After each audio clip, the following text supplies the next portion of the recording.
बादाम हम सभी के घर में रखे रहते हैं और हम उनको खाते भी हैं डिफरेंट डिफरेंट तरीके से, कभी लड्डू में डालकर तो कभी बच्चों को ऐसे ही दे देते हैं सर्दी में।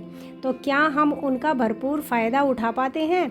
इसके बारे में एक बार सोचिएगा ज़रूर, क्योंकि आज मैं आपके लिए कोई रेसिपी लेकर नहीं आई, एक नुस्खा लेकर आई हूँ जो कि दादी नानी का नुस्खा है और बचपन में हमारी मम्मी हमको दिया करती थी। तो हेलो फ्रेंड्स, नमस्कार, मैं शालू चौधरी स्वागत करती हूँ आपका माँ के हाथ का स्वाद विद शालू चौधरी में।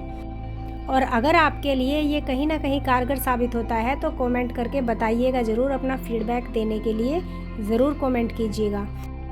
दूसरा पॉइंट, अगर आपको नॉर्मल बादाम से हटकर गुलबंदी बादाम मिल जाता है तो वो बहुत अच्छा है इस नुस्खे के लिए। तो मैंने यहाँ पर 5 बादाम लिए थे जिनको मैंने रात भर भिगो दिया था, लगभग 6 से 7 घंटे के लिए, उससे ज़्यादा हमें इनको नहीं भिगोना है।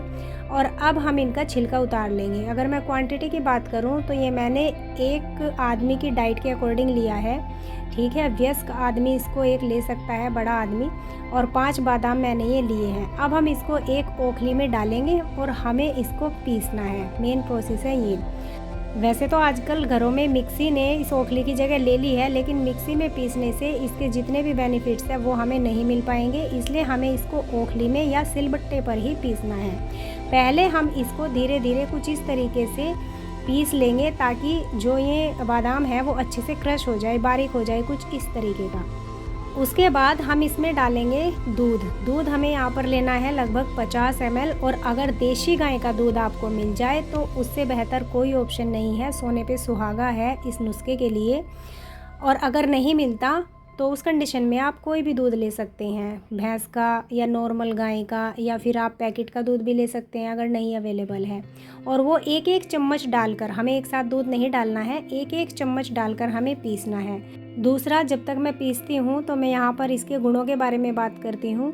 तो गुण तो आप सबको पता ही है कि इसमें भरपूर होते हैं, विटामिन इसमें होते हैं, मिनरल्स इसमें होते हैं, कैल्शियम इसमें होता है, जिंक इसमें होता है, मैग्नीशियम इसमें होता है, और सबसे बड़ी बात ओमेगा 3 जो कि हमारे माइंड के लिए, हमारे दिमाग की नसों के लिए बहुत ज़्यादा रिक्वायर्ड होता है, वो इसमें भरपूर मात्रा में पाया जाता है। लेकिन इसको हमें भिगोकर ही खाना होता है, कंज्यूम करना होता है, क्योंकि इसके छिलके में होता है टैनिन, ठीक है, जो इसके पोषक तत्वों को बाहर आने से रोकता है, बाहर नहीं आने देता। इसलिए इसका छिलका भिगोकर उतार कर ही हमें इसको कंज्यूम करना होता है।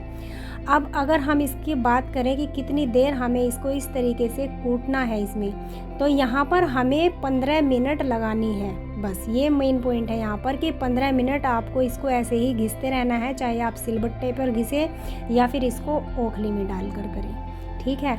और जब तक ये कुछ इस तरह का टेक्सचर इसका ना हो जाए, ठीक, तब तक हमें इसको इसी तरीके से घिसना है इसके अंदर, यानी ये बिल्कुल स्मूथ हो जाएगा, एक पेस्ट बन जाएगा बारीक, और तब इसके जो बेनिफिट्स हैं वो हम ले सकते हैं।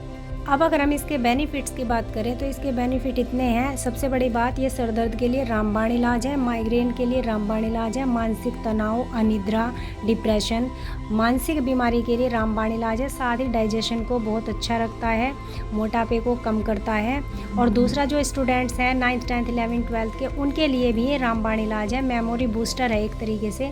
अगर आपका बच्चा छोटा है, उसको चीज़ें अच्छे से याद नहीं होती, पढ़ाई में वो अच्छे से नहीं लर्न कर पाता है, तो आप उसको भी ये दे सकते हैं। गारंटी से 3 महीने लगातार इसका सेवन कीजिए और तब देखिए इसके बेनिफिट्स जब आपको मिलेंगे, आप खुद वापस आकर कमेंट बॉक्स में आकर कमेंट करेंगे। तो इसके बेनिफिट्स लीजिए जितने आप ले सकते हैं, ज़्यादा से ज़्यादा अपने बच्चों को दीजिए, अपनी फैमिली को दीजिए, है ना। साथ ही अगर हम इसकी बात करें क्वांटिटी की, तो अगर आपका बच्चा छोटा है, 2 साल का है, 3 साल का है, 8 साल तक है, 2 से 8 साल के बीच, तो आप उसको 2 बादाम दे सकते हैं। 8 साल से 16 साल के बीच है तो उसको आप 3 बादाम दे सकते हैं। और 16 साल से अगर ऊपर है, 17 18 या उसके अबाव कोई भी, तो आप 5 बादाम उनको दे सकते हैं। दूसरा, 12 महीने कभी भी ले सकते हैं, क्योंकि भीगने के बाद बादाम का तासीर ठंडा हो जाता है। तो बेनिफिट लीजिए इस रेसिपी का। पसंद आए तो लाइक शेयर सब्सक्राइब जरूर करना, और अगर आप चैनल पर नए हैं तो मेरे चैनल पर विजिट जरूर कीजिएगा। धन्यवाद।